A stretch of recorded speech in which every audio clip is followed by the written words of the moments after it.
Good evening friend, कैसे आप लोग? सब अच्छे होंगे। सभी को मेरी तरफ से राम राम, राधे राधे। सभी को वेलकम है मेरे यूट्यूब चैनल दारवे वॉरियर पे। तो जो आज का टॉपिक है, मैं आपको बोला था कि कुछ कुछ इंटरव्यू को मैं टॉपिक आपको करवाऊंगा। तो सबसे पहली बात है कि इस वीडियो में तीन चीज़ें बात करेंगे कि बैंक का डिफिनेशन के बारे में, व्हाट इज बैंक, बैंक क्या होता है, बैंक में एसेट एंड लायबिलिटी क्या होता है, और बैंक के फंक्शंस क्या होते हैं। ठीक है, उस पर बात करेंगे। तो सुनिएगा ध्यान से, ज़्यादा आप लोगों का टाइम नहीं लेंगे। 7 से 8 मिनट का वीडियो बनाएंगे, उससे ख़त्म करेंगे, जिससे कि आपको थोड़ा सा अच्छा मोटिवेटेड फील हो, कि लगे कि हाँ भाई ये ईजिली वे में किया जा सकता है। देखो, मैं आपको बैंक की दो डिफिनेशन बता रहा हूँ, ठीक है।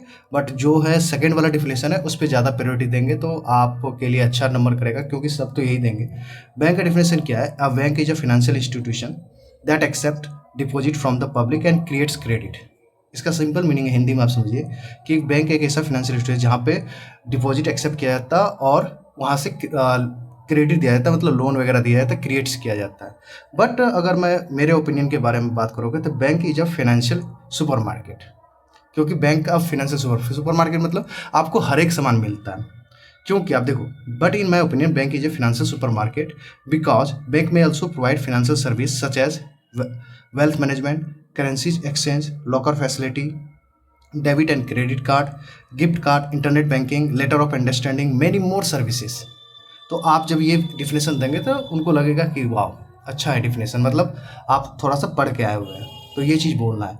मैं कहूँगा कि इसको अवॉइड कर दीजिए, इस पे ज़्यादा फोकस रखना है, सिंपल सा बोलना है, ओपिनियन नहीं बोलना है। Bank is a financial super market because bank में also provide financial service such as wealth management, currency exchange, locker facility, debit and credit card, gift card, internet banking, letter of understanding, ये सब सारी चीज़ bank अभी provide कर रहा है। ठीक है, अब आइए बैंक में एसेट और लाइबिलिटीज क्या होता है। बहुत लोगों को कन्फ्यूजन भी होता है, मैं आज क्लियर कर देता हूँ।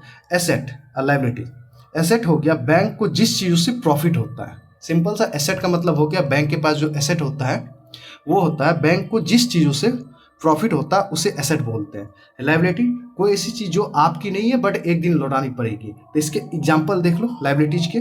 Depositors, demand deposit account, CASA, current account, saving account, term deposit account, fix deposit और रेकरिंग डिपॉजिट। इसका एसेट का क्या है एग्जांपल? लोन एंड एडवांसेज है। एडवांसेज जो होता है शॉर्ट टर्म लोन जो बिजनेसमैन को दिया जाता है। अब एडवांसेज में आता है cash credit, overdraft, discounting of bill. तो आपको समझ में आ गया कि एसेट एंड लायबिलिटीज क्या है। ओके, अब आइए बात करते हैं फंक्शंस के बारे में बात कर लेते हैं।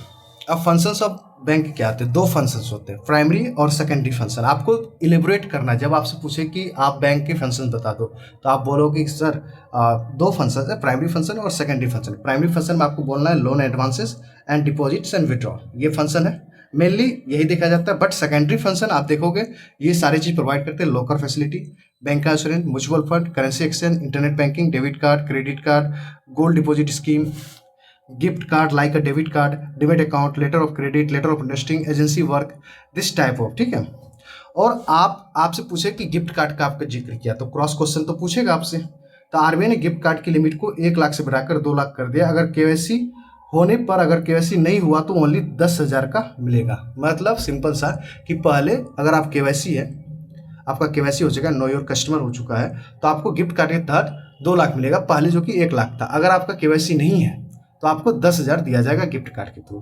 ठीक है, ये हो गया। अब देखो लोकर फैसिलिटी का चर्चा हुआ है, तो लोकर फैसिलिटी पर बैंक आपसे रेंट लेगा और चोरी पर बैंक रिस्पॉन्सिबिलिटी नहीं लेगा। ओके, ये चीज समझिएगा। ठीक है, अब देखो एथोराइज, अब जो एक्सचेंज करने की बात था, आरबीआई जिस बैंक को जिस करेंसी में एक्सचेंज करने की सुविधा था उस बैंक को उस करेंसी का एथोराइज डीलर बोलते हैं।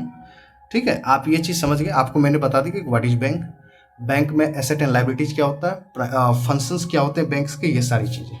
ओके, अगर धीरे धीरे मैं सारी चीज करूंगा, देखो 4-5 मिनट की वीडियो है, धीरे धीरे इसी तरह से करते चलूंगा। ओके, अब अगले क्लास में आपको difference between current account, saving account, तो चलो इसको भी कर ही लेते हैं। अब difference between current account and saving account, current account और सेविंग अकाउंट है, कर ही लो इसको। क्या है करेंट अकाउंट में? कि it is for businessman, saving account it is normal person, salaried person, house wife, student, etc. के लिए।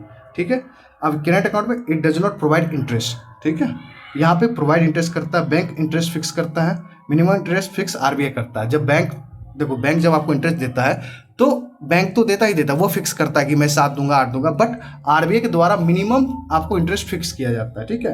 एसबीआई मिनिमम देखो 2.7% देता है, ये चीज़ हो गया। और देखो डिफरेंस, एसबीआई अकाउंट पे ब्याज इंटरेस्ट डेली बेसिस पर कैलकुलेट होता है, बट क्वार्टरली मिलेगा आपको, ये चीज़ समझ आ गया। ओवरड्राफ्ट फैसिलिटी प्रोवाइड किया जाता है यहाँ पे। इस केस में सेविंग अकाउंट में नहीं किया जाता है, बट बोला जाता है जैसे कि इसमें एक्सेप्शन है। प्रधानमंत्री जनधन योजना में आपको सेविंग अकाउंट पे 10,000 का ओवरड्राफ्ट दिया जाता है, ठीक है। और 1865 ईयर ये है। और सैलरीड अकाउंट जो जॉब करते हैं उसको भी ओवरड्राफ्ट मिलता है, ये एक्सेप्शन है, ठीक है। वैसे आपको क्रेडिट कार्ड पर दिया जाता है ओवरड्राफ्ट फैसिलिटी, बट इसमें भी दिया जाता है, बट वो सम एक्सेप्शनल केस है। जैसे प्रधानमंत्री जनधन योजना के लिए ओवरड्राफ्ट फैसिलिटी मिलता है, वहाँ पे 10,000, और सैलरीड अकाउंट है जिसको उसको दिया जाता है। इसमें मिनिमम एज कितना है क्रेडिट कार्ड में, आपके 18 ईयर्स, यहाँ पे कितना है 10 ईयर्स, ठीक है। This is no limit of transaction, यहाँ पे कोई लिमिट नहीं ट्रांजेक्शन, बट यहाँ पे लिमिट है, देयर इज अ लिमिट। आप यहाँ बैंक जाकर 3 बार पैसे विड्रॉल कर सकते हैं अपने ब्रांच से, और इससे ज़्यादा बार जाते हैं तो चार्जेस लगेगा, ठीक है।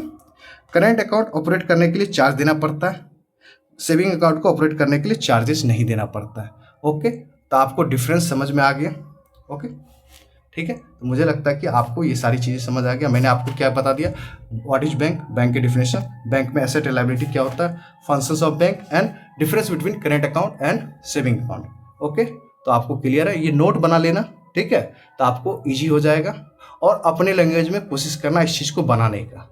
मिलते हैं नेक्स्ट वीडियो में। अगर और आप भी टॉपिक लिख के बता देना कमेंट बॉक्स में कि किस किस टॉपिक पे आपको वीडियो चाहिए, मैं सारा लेके आ जाऊँगा। ओके, अगर आपको अच्छा लगे तो मैं इस टाइप के आपको पेड कंटेंट भी देता हूँ, ठीक है। यही हैंड राइटिंग नोट्स। मिलते हैं नेक्स्ट वीडियो। और मैं बार बार बोलता हूँ कि अगर आपको बैंकिंग अवेयरनेस पढ़ना है या इंटरव्यू की प्रिपरेशन करना है तो अभिजीत मिश्रा सर से आप कांटेक्ट करें। उनकी अनअकैडमी पे क्लासेस वगैरह होती है, आप देखिए, मज़ा आएगा।